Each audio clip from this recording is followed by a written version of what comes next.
Right.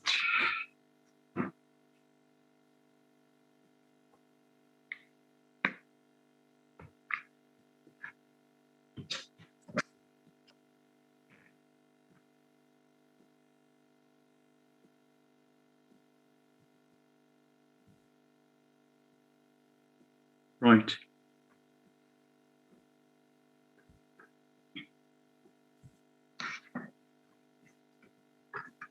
Morning, everyone. Good morning, Doctor. Right.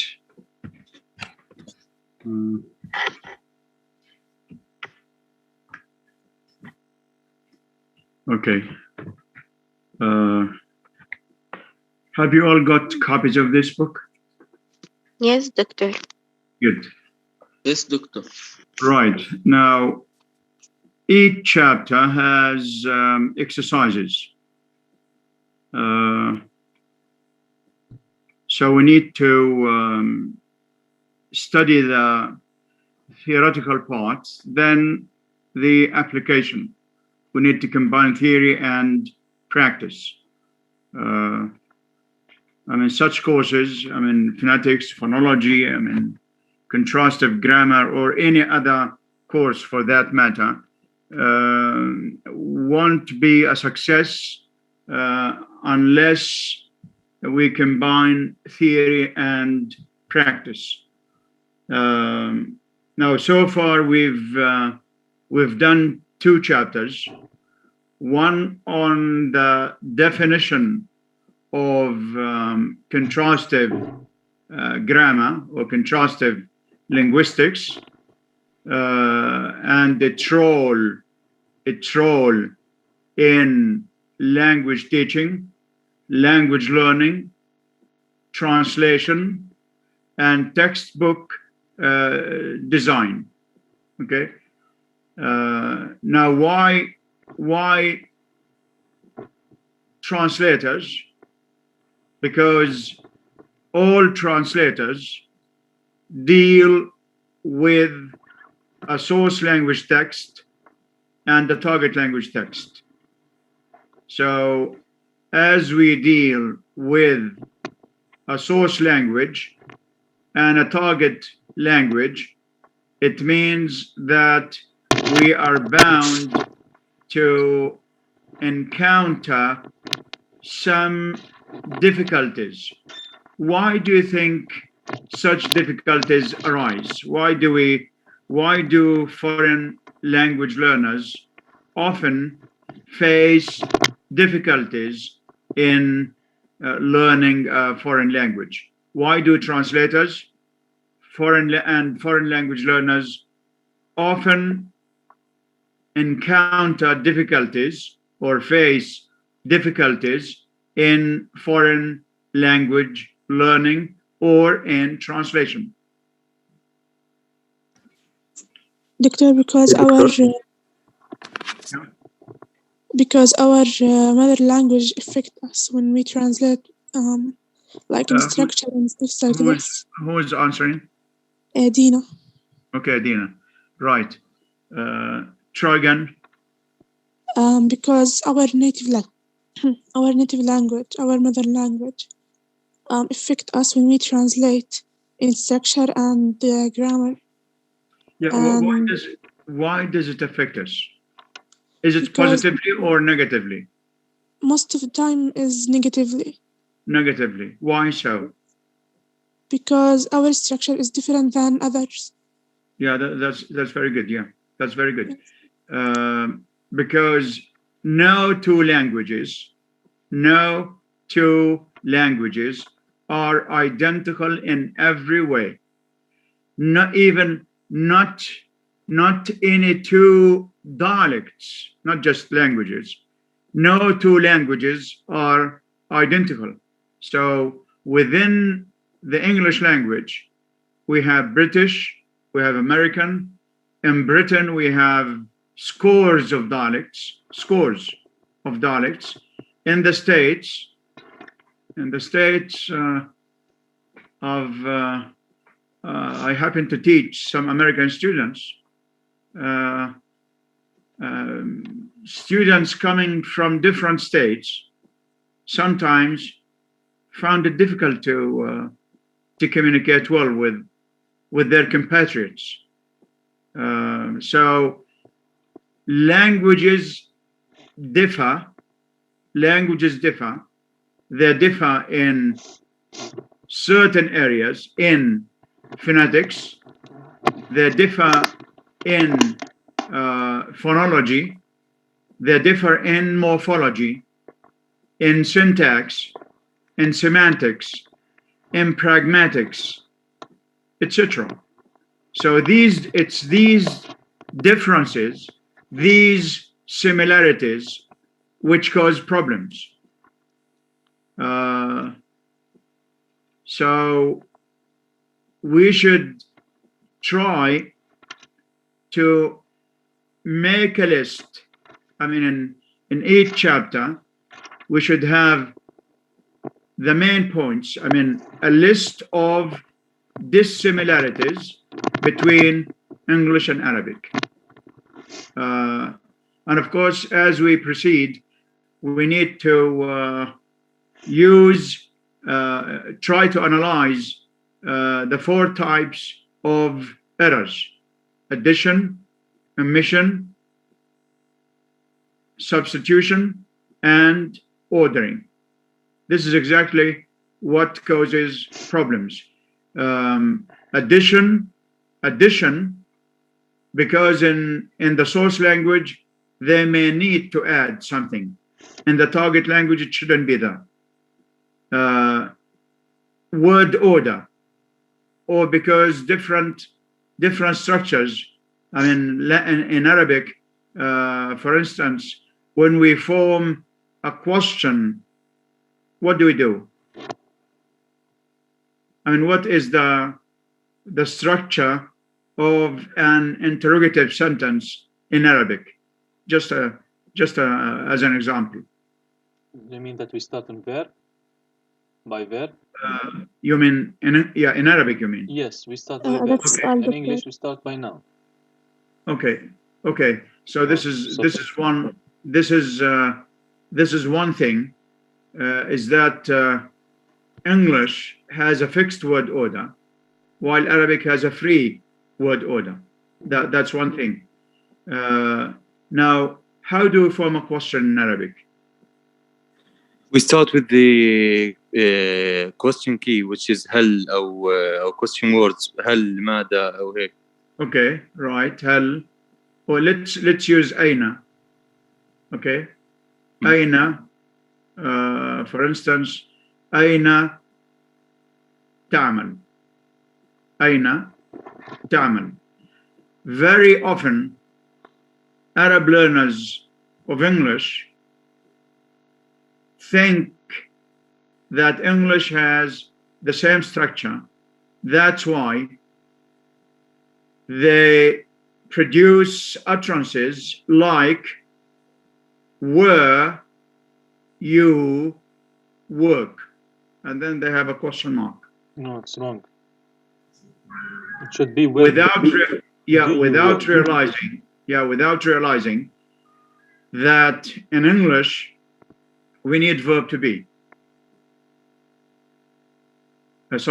We need verb to do.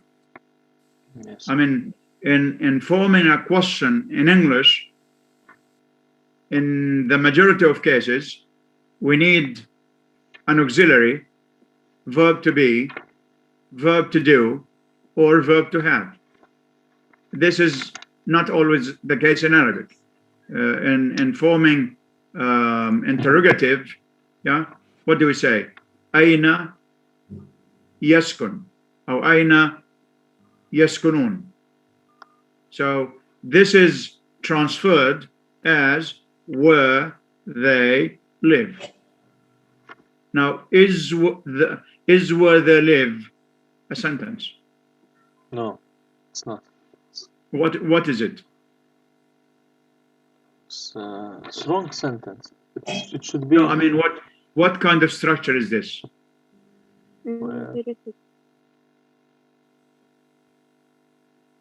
Where they live. What kind of structure is that? It's a normal sentence, like where they live. For example, where they live, the weather is nice, for example. It's a normal sentence, not a question. Yeah, that's a clause, yeah? Yes, It's part of a sentence. It's part of a sentence, of a sentence, but it's not a question. a full sentence, yeah? Right. This is what happens.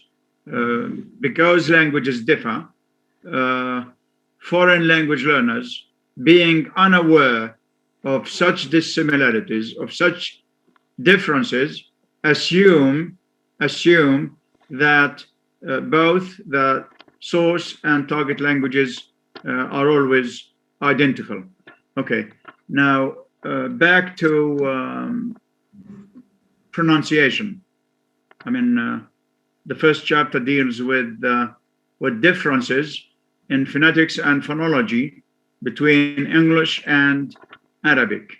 Can you name some of the major problems that cause mispronunciation or that cause a foreign accent? Now we have, there are two types of accents. There are two types of accent. We have, okay, we have to be familiar with the terms language. What's the Arabic equivalent of language? لغة. Okay. Dialect. حوار. No, dialect. لهجة. That's it. لهجة. Okay. Accent. لكنة. Now lakna is confined to pronunciation. So when we say lakna, accent, that refers only to pronunciation. But dialect covers, it has a broader sense, because different dialects cover vocabulary, phonetics, phonology, pronunciation, that is. It covers spelling, it covers syntax, and it also covers morphology. So in British, we say I've got something. What do they say in American? I have that. That's a morphological difference. Huh? What do they say? I Daniel? have that. Daniel.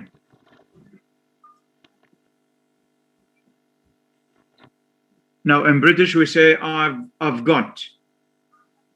What do Americans say?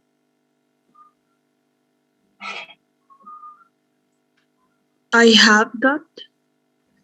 No, that's no. I'm asking about about morphology, different dialects. You know, different vocabulary used in dialects. Sorry. Yazan. Yes, Yazan. No, they say I've gotten. Now in British we have get, got. In American, get, got, gotten. Yeah, gotten. So if you watch movies or read novels written by American writers, you are bound to find differences, morphological differences. Okay, back to a foreign accent. Why do people have a foreign accent sometimes? We have two types of accents. Native, we have a native accent. And of course, the objective of most of the courses is to help you pick up a native or a semi-native accent. We need a native accent in order to be able to communicate. Okay? Why do people have a foreign accent? What causes a foreign accent? Doctor, can I? Yes, sure. When a person speaks one language using some of the rules, our sound of other one. Sorry, can you paraphrase it? Say it in other words. When a person speaks one language using some of the rules or sound of another one. Yeah, okay, This is that's a right. foreign language. Yeah, Yes. okay, that's right. That's right. A foreign accent is caused by, write this down if you like. A foreign accent is caused by the misapplication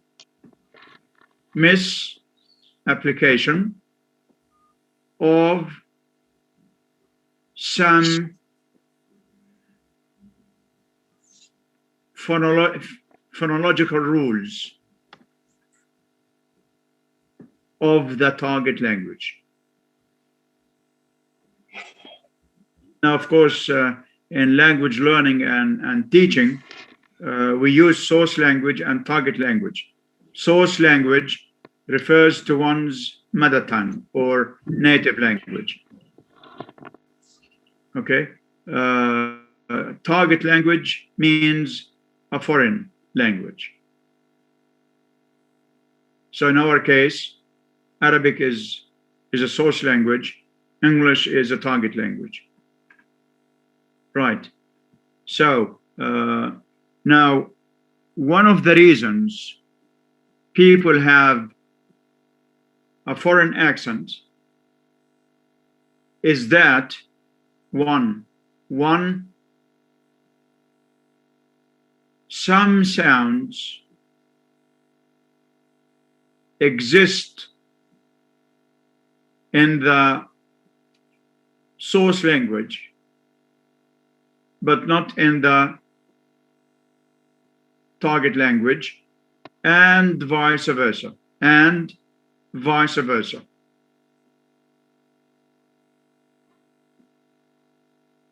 And vice versa. Now, Arabic and English differ in the area of consonants. So some English consonants don't exist in Arabic.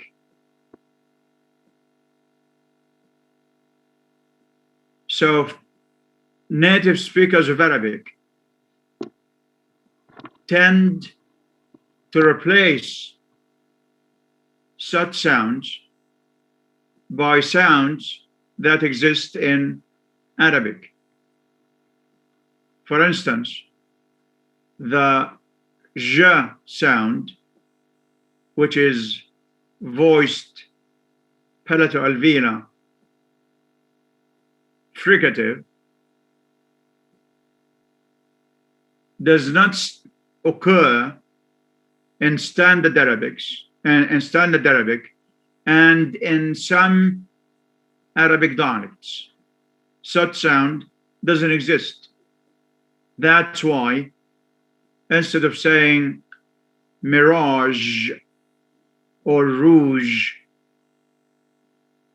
these two words are mispronounced as mirage, ja, and rouge, another ja.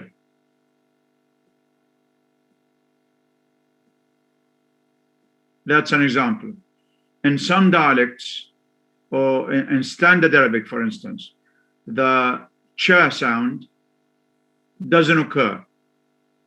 The cha sound, which is voiceless, palato-alveolar, affricate. The tendency is to replace it by a sh sound, which is voiceless, palato-alveolar, fricative.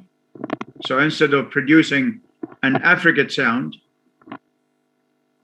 because it doesn't exist in standard Arabic and in some dialects, the tendency is to replace it by a sound that exists, which is close to it.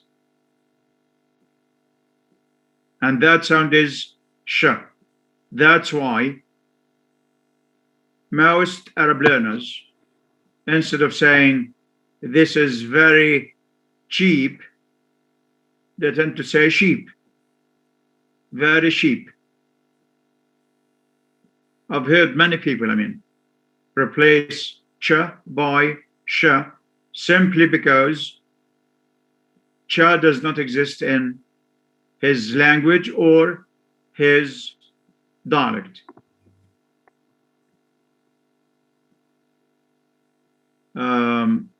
The pa sound, for instance, doesn't exist in as a phoneme in Arabic. So words that have a voiceless bilabial stop are replaced by voiced bilabial stop.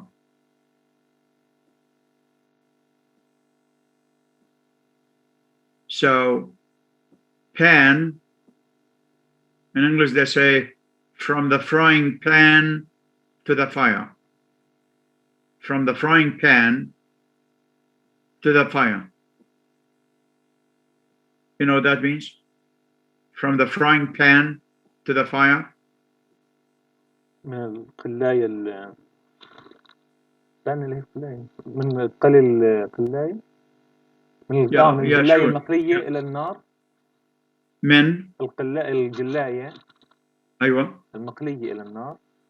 Okay, what does that mean? هلا أنت حكيتها بين قلم. No, pan. قلاية اللي هي قلاية القلي. In other words, what does that mean? Can you paraphrase what it means when we say from the frying pan to the fire? This is an idiom. It's a proverb, a fixed expression, which means going from bad to worse. Yeah. So when we say, yeah, that's it. When we say from the frying pan to the fire, that means that things are going from bad to worse. In standard Arabic, we say كالمستجير من الرمضاء بالنار. Which one is worse, النار or الرمضاء? الرمضاء. No, كالمستجير من الرمضاء. الرمضاء اللي هو التراب الحار. النار أكيد. To the fire, like Osama said, which is worse, the frying pan or the fire? The fire. Both are worse. Fire. Both are bad, but one is worse, even worse. Yeah. So, in most Arab learners tend to say, instead of saying from the frying pan to the fire, they tend to say from the frying pan, with a totally different meaning. So they replace pa by ba sound. And you know what ban means? Yes. Ban. There's a ban. He was banned. Yeah. Yeah, okay. Then there is another difficult, I'm saying. The d and t sounds. Yeah. Now, although both sounds occur in the source and target languages, yet they are slightly different. So in Arabic, I think it's more of a dental sound. T. In English, it's alveolar. Two.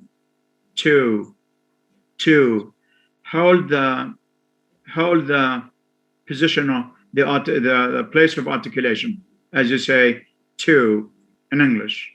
You'll find that it's slightly different. In Arabic, we have the t sound, t, ta is front. Yeah. Same applies to the sa sound. In English, we say the sun, sun, sun. What do we say in Arabic? Slight differences. Sun. Sun, yes. In English, it's sun. Yeah. Yes. There is a slight difference. Same applies to the ra sound, which is post-alveolar in English, while in Arabic, it's alveolar. Of course, vowels are problematic, producing the phoneme, vowel phoneme. This is highly problematic unless one is aware of the linguistic background of an Arab learner of English. Native speakers are bound to misunderstand him or her. So replacing by for instance, saying 10 instead of 10 makes a big difference in meaning. So here we talk of two different forms with two different meanings. This causes a foreign accent. In some dialects, some students have a problem with the a sound. So instead of saying cat, they mispronounce it as cart. Cart. You know what that means? Selle. Yeah, that would be C-A-R-T, a totally different word. Yes. Okay. Now the O sound is also problematic. Instead of saying lock, he locked the door, they say he looked the door. Lock and look. Again, O and O. Now, having gemination in Arabic does have gemination. That's to say, doubling of a letter by using a shadda, yes? Shadda. Gemination means tajdeed or shadda. What does shadda mean in Arabic? اللي هي double. Doubling a letter. Yes. Doubling, Yes. we double a letter. Okay? Of course, doubling a letter causes a morphological difference and a semantic difference. See what I mean? Yes. So when we have kataba, for instance, kataba, how many phonemes does it have? 3. No, how many phonemes? It's 6 different. Six. Six. So kataba means he wrote. Now when we double the ta, how many sounds do we have? 7. Kataba. So in writing we have shadda. Once we have shadda, we need to have a double letter and a double sound. See what I mean? We have a double letter and a double sound. In English, there is no gemination. We may have a double letter, we may have double T, we may have double S, double G, double R, but never double sounds. See what I mean? Now, Yes. most foreign language learners seem to be unaware. Even some teachers I've noticed in Britain and some European countries who have been living there for years, they didn't catch the difference between English and Arabic in this area. So when they have a word like A, T, T, A, C, K, A, T, T, A, C, K, what do they say? Attack. Yeah, they tend to say attack because there's negative transfer from Arabic. They think that once we have a double T, we must have a double sound. That's why they have gemination, yeah, in pronunciation, which causes a foreign accent. So in English they say attack, not attack. They say arrive, not arrive. They say allow me, not allow me. This is what most Arab learners of English do. Allow me, they say. Connect. And correct. How the correct is very common. Choose the correct answer. They keep saying, choose the correct answer. They are faithful to the spelling. Now, of course, it has to be correct. It's not only that that there is only one R, but the letter O is pronounced as a schwa. Connect, not ko.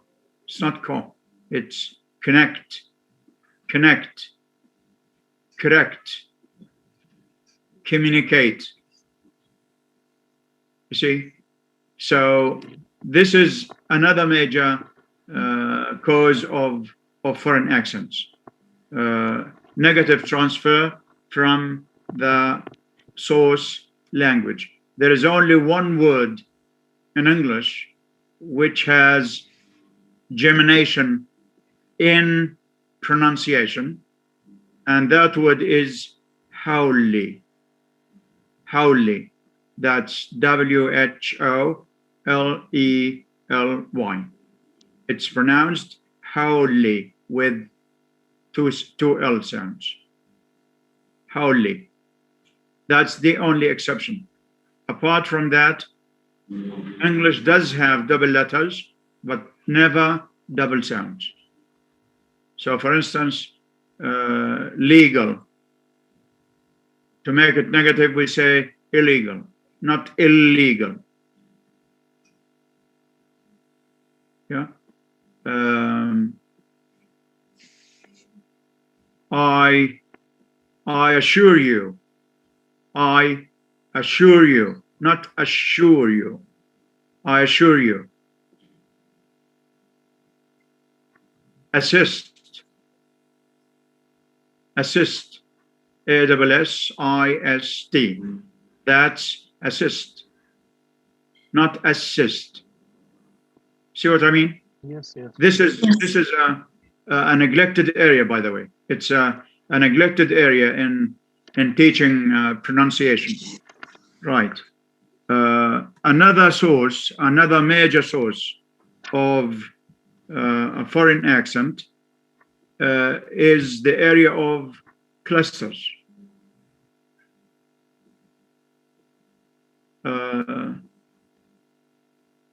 Fortunately, I mean,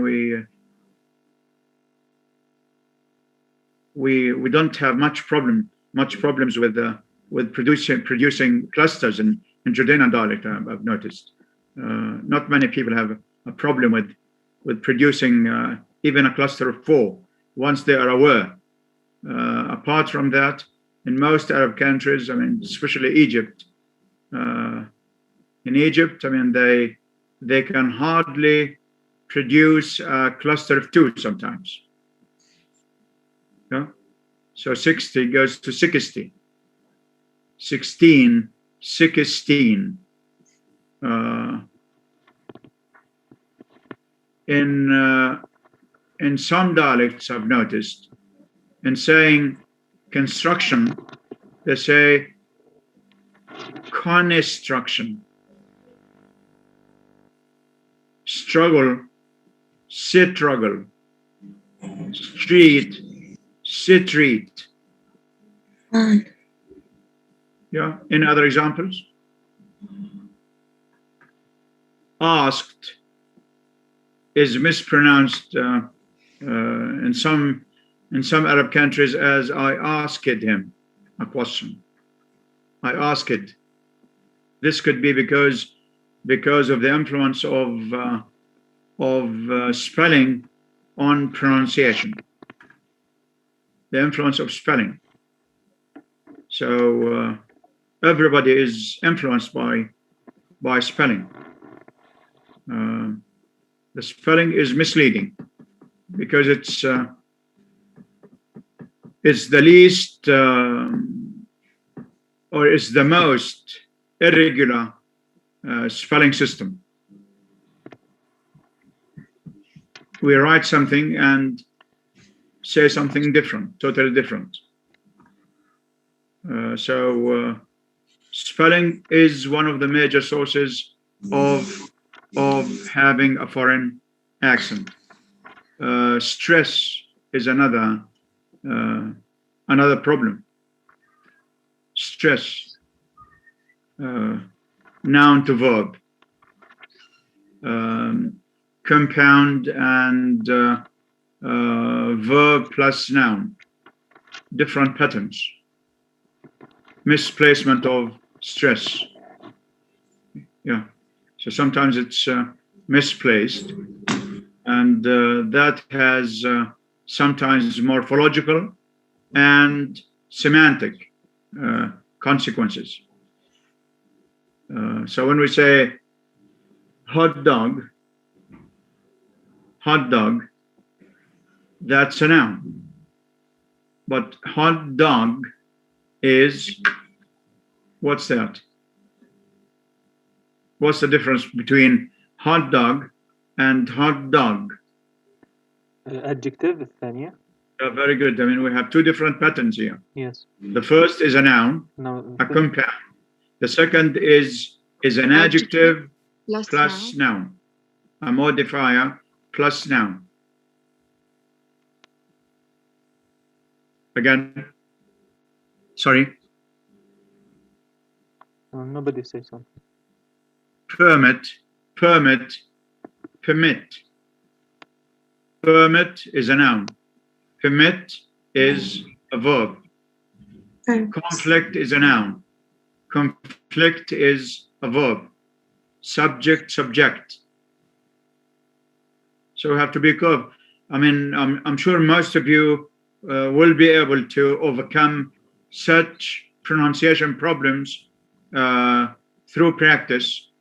Once the more rules, the more native rules we apply, the less foreign accent or foreign accents people or foreign language learners may have. Next time we'll have parts of speech. So let's. I'd like you to do. I'll send you an assignment, by the way, a written 2 or 3 questions to answer, and of course you'll have a deadline for that. Just to make sure, I need some feedback. This is one thing. The other is we'll do chapter